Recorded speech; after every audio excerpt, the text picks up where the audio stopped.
ಇಂದೇ ಡೌನ್ಲೋಡ್ ಮಾಡಿ ಮತ್ತು ನಿಮ್ಮ ನೆಚ್ಚಿನ ಶೋಗಳನ್ನು ಆನಂದಿಸಿ.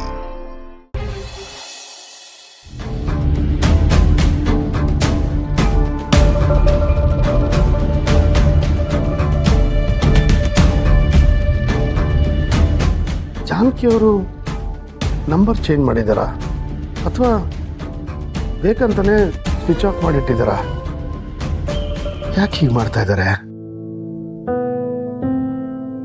ನಾವು ತುಂಬ ಅವಮಾನ ಮಾಡಿಬಿಟ್ವೇನೋ ಅನಿಸುತ್ತೆ. ಇಷ್ಟಕ್ಕೆ ಮೇಲೆ ಅವ್ರಿಗೆ ತುಂಬ ಸೂಕ್ಷ್ಮ ಸ್ವಭಾವ,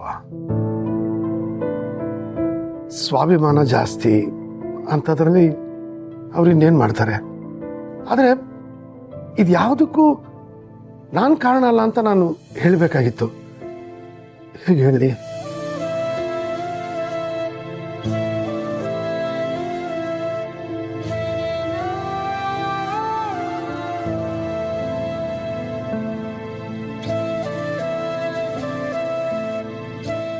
ಯಜಮಾನ್ರೆ, ಗ್ರೀನ್ ಟೀ ತಗೊಳ್ಳಿ. ಗ್ರೀನ್ ಟೀನಾ? ಜಾನಕಿ ಅವ್ರು ಬಂದ್ರಾ? ಗ್ರೀನ್ ಟೀ ಮಾಡಿ ನಿನ್ ಕೈಲಿ ಕೊಟ್ಟು ಕಳ್ಸಿದಾರಾ? ಇಲ್ಲ ಯಜಮಾನ್ರೆ, ಅವ್ರು ಬಂದಿಲ್ಲ. ಮತ್ತೆ ಗ್ರೀನ್ ಟೀ ನೀನು? ಯಜಮಾನ್ರೆ, ಅದು ಜಾನಕಿ ಅವರು ನಂಗೆ ಮೊದಲೇ ಎಲ್ಲ ಹೇಳ್ಕೊಟ್ಟವ್ರೆ. ಮುಂದೊಂದು ದಿನ ನಾನು ಈ ಮನೇಲಿ ಇಲ್ಲ ಅಂದರೆ ನೀನೇ ಇದನ್ನೆಲ್ಲ ನೋಡ್ಕೋಬೇಕು, ನೀನೇ ಈ ಕೆಲಸಗಳೆಲ್ಲ ಮಾಡಬೇಕು ಅಂತ ಹೇಳೋರೆ. ನಿಮಗೆ ಯಾವ ಸಮಯಕ್ಕೆ ಯಾವ ಜ್ಯೂಸ್ ಕೊಡಬೇಕು, ಅಡುಗೆಗೆ ಉಪ್ಪಿಟ್ಟಿರಬೇಕು, ನಿಮ್ಮ ಟೀ ಮತ್ತು ಕಾಫಿನಾಗೆ ಸಕ್ಕರೆ ಏಟಿರಬೇಕು, ಯಾವ ಪಲ್ಯ ಮಾಡಬೇಕು, ಆ ಪಲ್ಯದಾಗೆ ಉಪ್ಪಿಟ್ಟಿರಬೇಕು ಅಂತ ನನಗೆಲ್ಲ ಪಟ್ಟಿ ಮಾಡಿಕೊಟ್ಟವ್ರೆ. ಎಷ್ಟು ಒಳ್ಳೆ ಗುಣ ಅವ್ರದ್ದು. ಹೋಗೋಕ್ಕೂ ಮುಂಚೆ ಎಲ್ಲ ಮಾಡ್ಬಿಟ್ಟು ಹೋಗಿದ್ದಾರೆ. ಆದರೆ ಬದಲಾಗಿ ನಾನೇನು ಮಾಡಿದೆ? ಅವಮಾನ ಮಾಡಿದೆ, ಆರೋಪ ಹೊರಿಸ್ದೆ. ಗ್ರೀನ್ ಟೀ ಕುಡೀರಿ ಯಜಮಾನ್ರೆ, ಇದು ಬಿಸಿ ಬಿಸಿನಾಗೆ ಕುಡಿಬೇಕಂತೆ.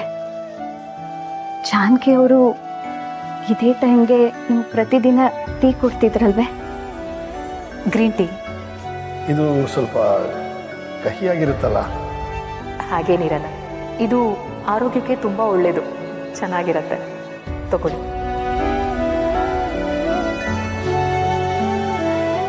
ಪರವಾಗಿಲ್ವೇ? ಇದು ಸಿಹಿಯಾಗಿ ಇದೆ. ನನ್ನ ಕೈಯಾರೆ ಕೊಟ್ನಲ್ವಾ, ಅದಕ್ಕೆ. ಯಜಮಾನ್ರೆ,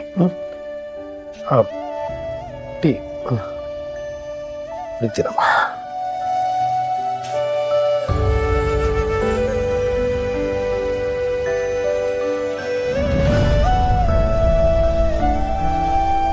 ಆ ಡಯಟಿಷಿಯನ್ನ ವಿಜಯಾಂಬಿಕಾ ಯಾಕೆ ಟಾರ್ಗೆಟ್ ಮಾಡ್ತಿದ್ದಾಳೆ? ಅವಳ ಮುಖನ ಮನೆಯವ್ರಿಗೆಲ್ಲ ತೋರಿಸ್ಬೇಕು ಅಂತ, ಒಡವೆ ಕಳ್ದೋಗಿದೆ ಅಂತ ಯಾಕೆ ನಾಟಕ ಮಾಡಿದ್ಲು?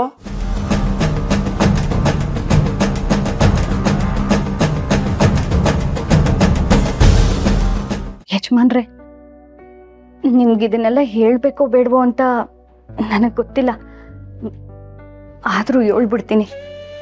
ಯಾಕಂದ್ರೆ ಏಟೋ ದಿವಸದಿಂದ ಈ ಮಾತು ನನ್ನ ಮನಸ್ಸಲ್ಲಿ ಕೊರಿತೈತೆ. ಒಳ್ಳೆಯವ್ರಿಗೆ ಅವಮಾನ ಆಗಬಾರ್ದು, ಒಳ್ಳೆ ಮನ್ಸಿರೋರ್ಗೆ ಅನ್ಯಾಯ ಆಗ್ಲೇಬಾರ್ದು. ಆದ್ರೆ ಅದೇನೋ ಗೊತ್ತಿಲ್ಲ ಯಜಮಾನ್ರೆ, ಅತ್ತೆಗೆ ಜಾನಕಿ ಅವ್ರ ಮೇಲೆ ಅದೇನ್ ದ್ವೇಷ ಇತ್ತೋ ಏನೋ, ಅಥವಾ ಅತ್ತೆಗೆ ಜಾನಕಿ ಅವ್ರು ಇಡಿಸ್ಲೇ ಇಲ್ವೋ, ಅದಕ್ಕೆ ಹಿಂಗೆಲ್ಲ ಮಾಡೋರ ಅಂತ ನನಗೂ ಸ್ಯಾನೆ ದಿಸದಿಂದ ಅನಿಸ್ತೈತೆ.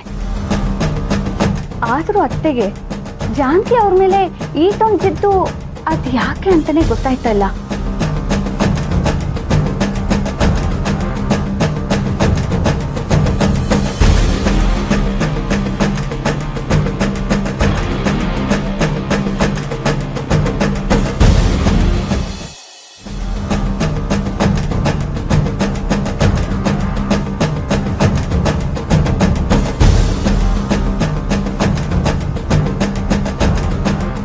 ನೀವ್ ಯಾಕೆ ಈ ಕೆಲಸ ಮಾಡ್ತಿದ್ದೀರಾ?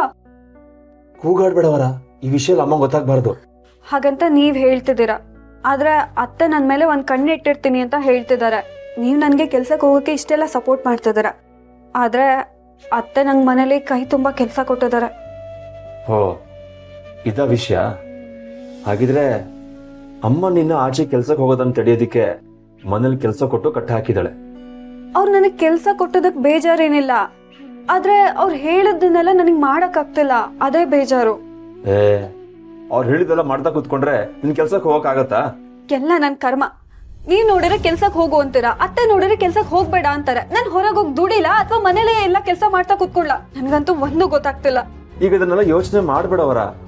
ನಾನು ಎಷ್ಟು ಹೇಳಿದೀನೋ ಅಷ್ಟಿಗೆ ಗಮನ ಕೊಡು ಸಾಕು. ಪದೇ ಪದೇ ಅದನ್ನ ಯೋಚನೆ ಮಾಡಿ ತಲೆ ಕೆಡಿಸ್ಕೊಂಬೇಡ. ಹೌದು, ತಿಂಡಿ ಏನ್ ಮಾಡ್ಬೇಕು ಅಂದೆ? ರೊಟ್ಟಿ. ರೊಟ್ಟಿನಾ? ಸರಿ ಸರಿ, ನೋಡು ನೀನ್ ಟೈಮಿಗೆ ಸರಿ ಆಫೀಸ್ಗೆ ಹೋಗು. ಬಾಕಿದ್ ನಾನು ನೋಡ್ಕೊಳ್ತೀನಿ, ನೀನ್ ತಲೆ ಕೆಡಿಸ್ಕೊಂಬೇಡವರ. ಬರೀ ರೊಟ್ಟಿ ಮಾಡಿದ್ರೆ ಸಾಲಲ್ಲ, ಅದ್ರ ಜೊತೆಗೆ ಪಲ್ಯ ಚಟ್ನಿನೂ ಮಾಡಕ್ ಹೇಳಿದ್ದಾರೆ. ಆಯ್ತು, ಅದೆಲ್ಲ ಆಗತ್ತೆ, ಅದನ್ನ ಯೋಚನೆ ಮಾಡ್ಬೇಡ ನೀನು. ನೀನೇನಿದ್ರು ಬ್ಯಾಂಕಲ್ಲಿರೋ ಫೈಲ್ಸ್, ಸಿಗ್ನೇಚರ್ ಇದ್ರ ಬಗ್ಗೆ ಯೋಚನೆ ಮಾಡು. ಈ ರೊಟ್ಟಿ, ಪಲ್ಯ, ಚಟ್ನಿ ಪುಡಿ ಇದೆಲ್ಲ ನನಗ್ ಬಿಡು. ರೀ ಏನ್ರಿ ಇದೆಲ್ಲ ಹೇಗಾಗತ್ತೆ? ಚಮತ್ಕಾರ ಆಗತ್ತೆ.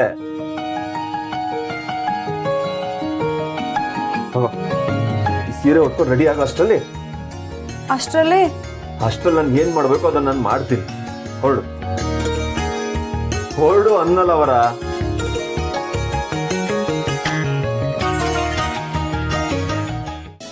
ಅಣ್ಣ, ಇವಾಗ ಏನೋ ಮಾಡೋದು? ವರಲಕ್ಷ್ಮಿ ಕೆಲ್ಸಕ್ಕೆ ಹೋಗಕ್ಕೆ ರೆಡಿ ಆಗ್ಬೇಕು. ಇಲ್ಲಿ ನೋಡಿದ್ರೆ ಅಮ್ಮಂಗ್ ತಿಂಡಿನೂ ರೆಡಿ ಮಾಡ್ಬೇಕು. ವರಲಕ್ಷ್ಮಿ ತಿಂಡಿ ಮಾಡಕ್ ಕೂತ್ರೆ ಅವಳು ಆಫೀಸ್ಗೆ ಹೋಗಕ್ಕಾಗಲ್ಲ. ಆಫೀಸ್ಗೆ ಹೋಗ್ಬೇಕು ಅಂತಂದ್ರೆ ಅವಳು ತಿಂಡಿ ಮಾಡೋದಕ್ಕಾಗಲ್ಲ. ಗಾಬರಿ ಆಗ್ಬಿಡ್ವೆ. ಅದಕ್ಕೆಲ್ಲ ನನ್ನ ಹತ್ರ ಐಡಿಯಾ ಇದೆ. ಸರಿಯಾಗಿ 9 ಗಂಟೆಗೆ ವರಲಕ್ಷ್ಮಿನ ಪಿಕ್ ಮಾಡಕ್ಕೆ ಗಾಡಿ ಬರುತ್ತೆ. ಆ ಗಾಡಿಯಲ್ಲಿ ವರ ಬ್ಯಾಂಕಿಗೆ ಹೋಗ್ತಾಳೆ. ಅಷ್ಟರಲ್ಲಿ ತಿಂಡಿ ರೆಡಿ ಆಗತ್ತೆ. ತಿಂಡಿ ರೆಡಿ ಆಗತ್ತಾ? ಹಾಗಂದ್ರೆ ಏನು?